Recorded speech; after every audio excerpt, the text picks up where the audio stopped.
Welcome, Scorpio. This is Regina from Pacific Tarot getting ready to do a tarot reading for you. And I've pulled out two oracles from different oracle decks to frame the reading.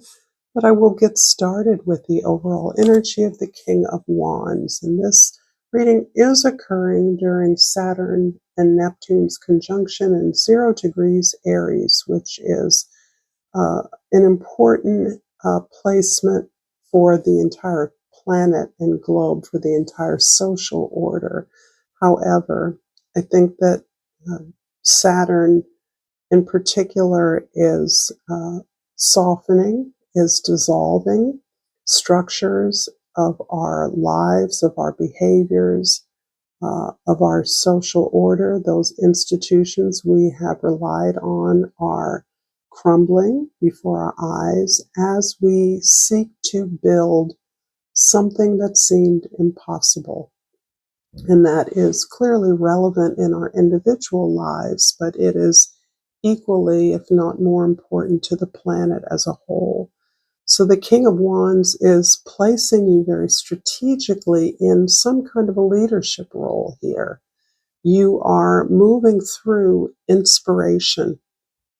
You are motivating. You are motivated. And this is having an impact on others that you work with or for. This is you giving beautiful channel to your creative urges. This is feels like a no holding back energy, but it is also very controlled, very aware of how it appears. This is you taking the responsibility of knowing that you are able to shepherd others into a space that they may have never been before. But this is done gently. This is a kind of learning how to fly or teaching others how they can fly. In the energy archaeology oracle, I pulled the inspiration card for you.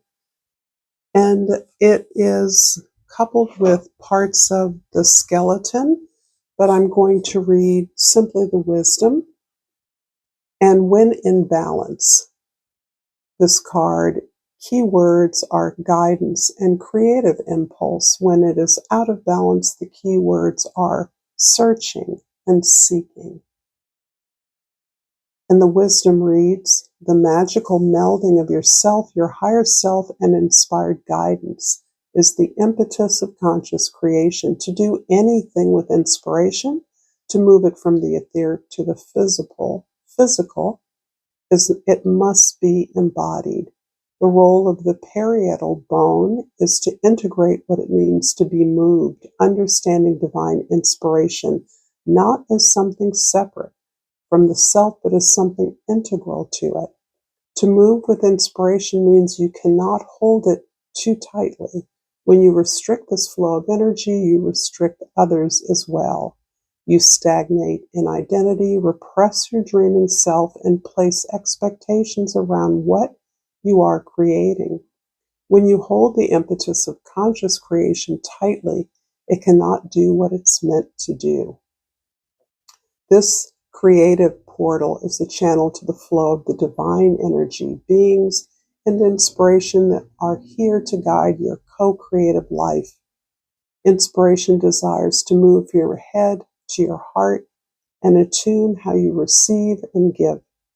It needs to drop from your heart to your pelvis and align how you activate your purpose and receive support. Let inspiration move through you so it can move your life in the direction of your dreams.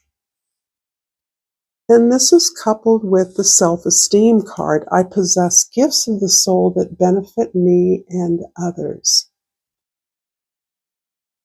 So together we can see, I can feel literally the launching of powerful creative urges that are supported by diligent and unstoppable work ethic.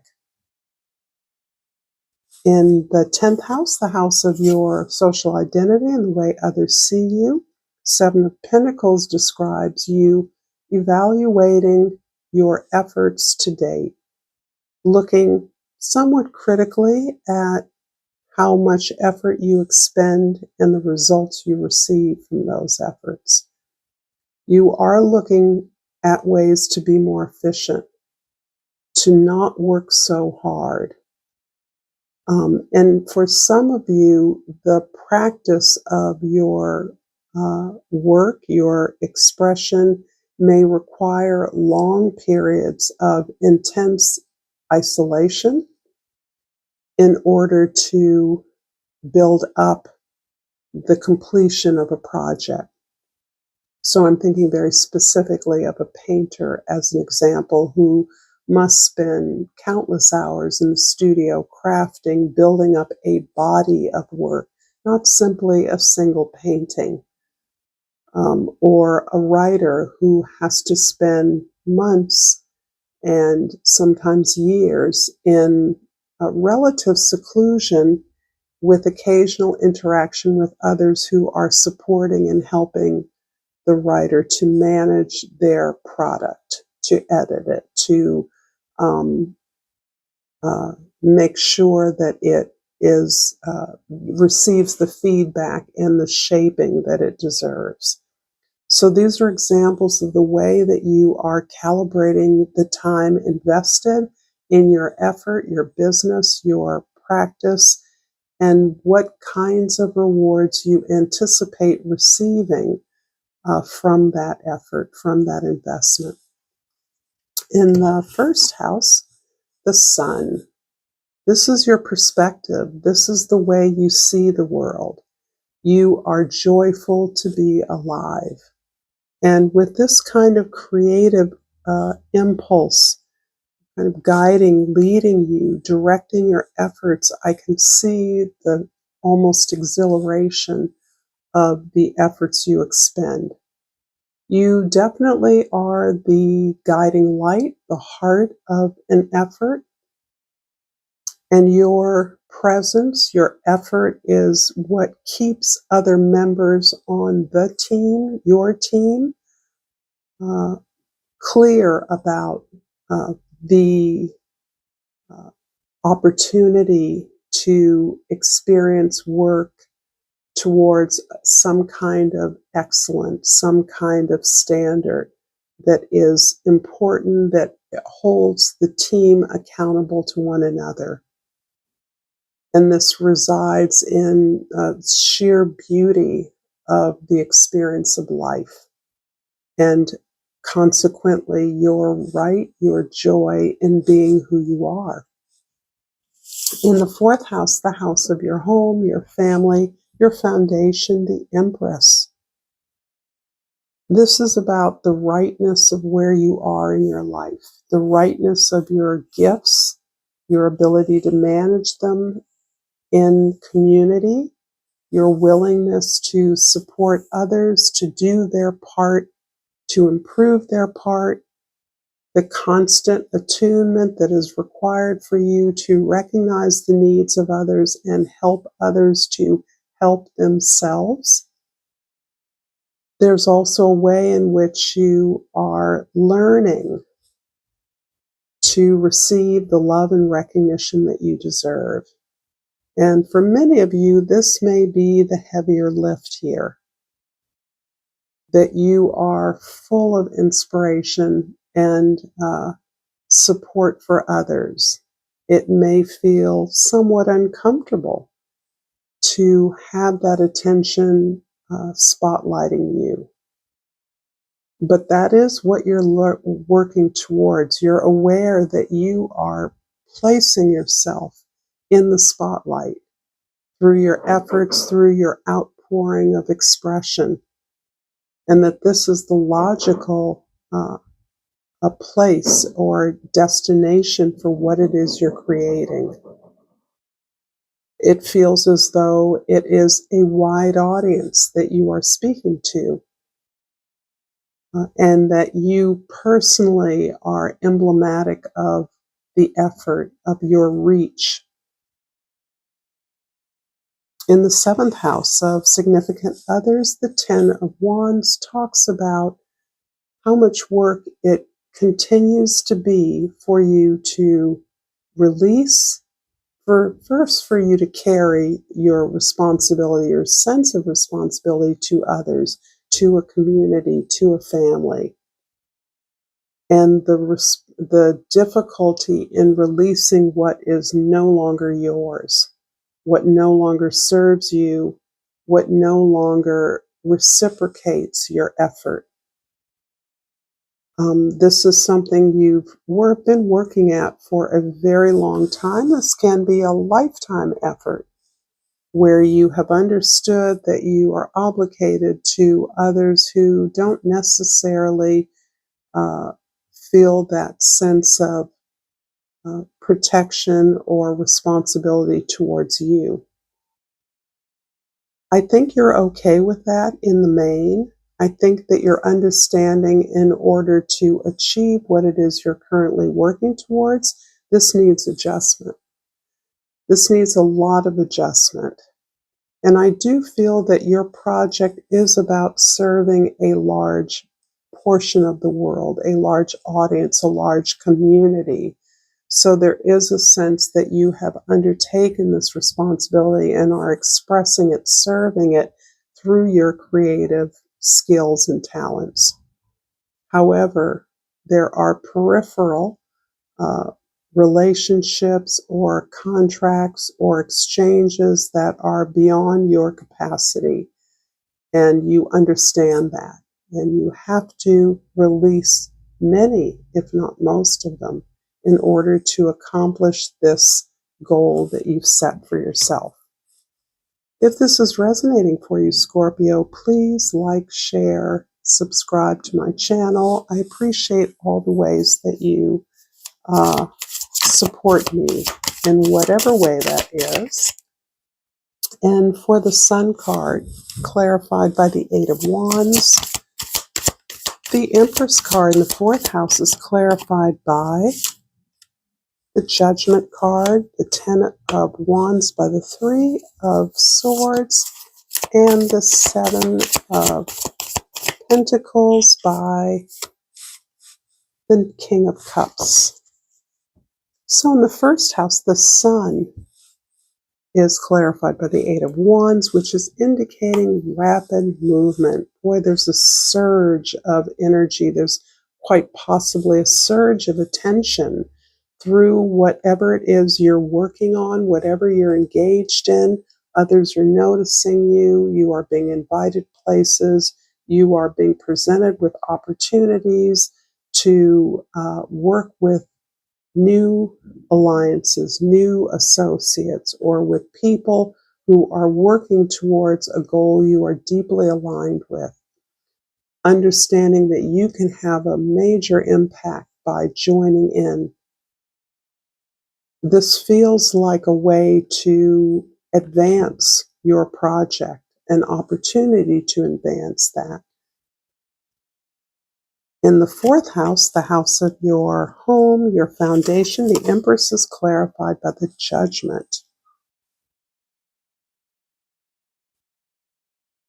I feel that you're making a decision here, and perhaps in part it is because your work is in the home, and that is relevant to so many more of us than used to be the case just a few short years ago.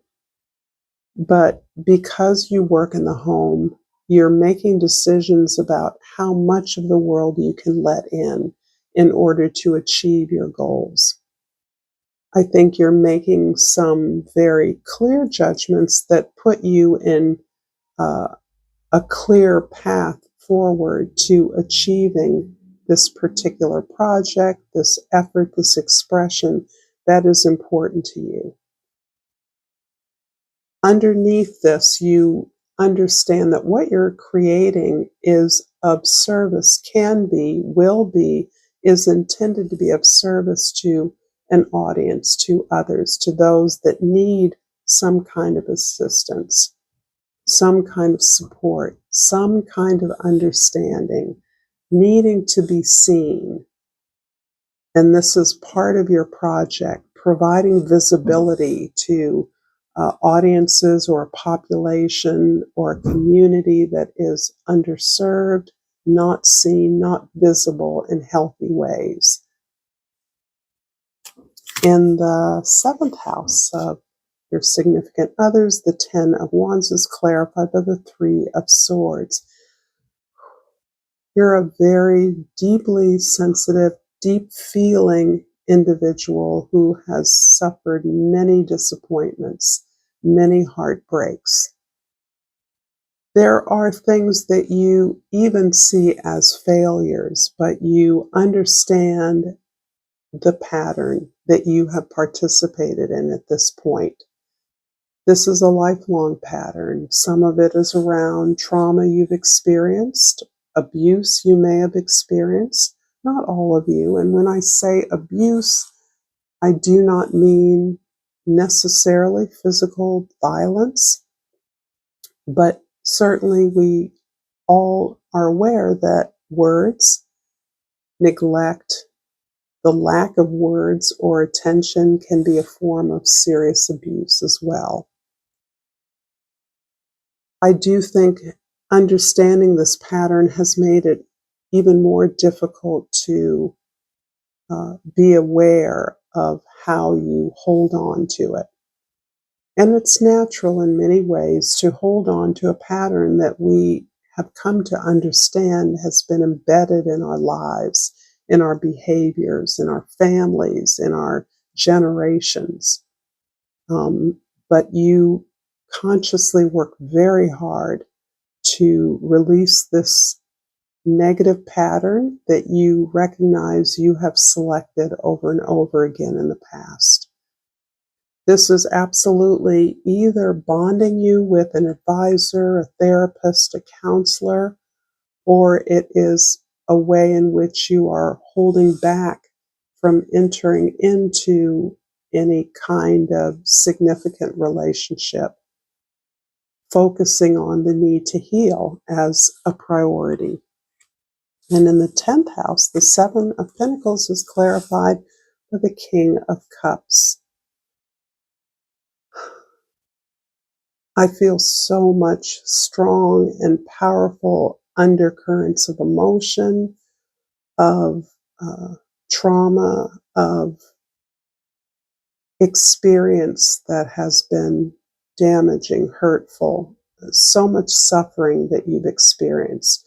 And it isn't just your personal suffering, it is also your sensitivity to the suffering of others. Your impulse is one of compassion, of seeing where you can give more in your life, in your efforts. How can you be of greater assistance? Understanding that despite the suffering you've experienced, the pain you've experienced as a result of your loving nature, your partnership history, you feel privileged to feel, to love at the depth that you do. You understand that there is no greater gift. You would choose your fate any day of the week because you realize the ability to risk yourself in love is a very high calling. You're willing to take the pain, the bumps, the bruises, the knocks, and you have. So I see this as a kind of grace that oversees this very complex balance that you're navigating right now. The opportunity to be seen, to help others be seen, and the personal and emotional cost of dividing your efforts in the way that you understand is perhaps necessary as you manage a really important project. I'm going to finish up this reading with a crystal oracle, and I pull the aquamarine, and the key word is communication. And it reads, I communicate with ease and grace. I love this. This is highlighting what I feel is some kind of a supportive relationship. I don't feel that it is a romantic relationship, but it could well be. I do feel that there is someone who advises you, protects you, allows you the space to heal yourself, tell your story, hear yourself, listen to your own story and your words reflected back to you. I think that that is part of the process of your own storytelling, the storytelling that you're meaning to share with the world. Thank you, Scorpio. Please like, share, subscribe. Yet again, comment if you feel moved to do so. Until next time, namaste.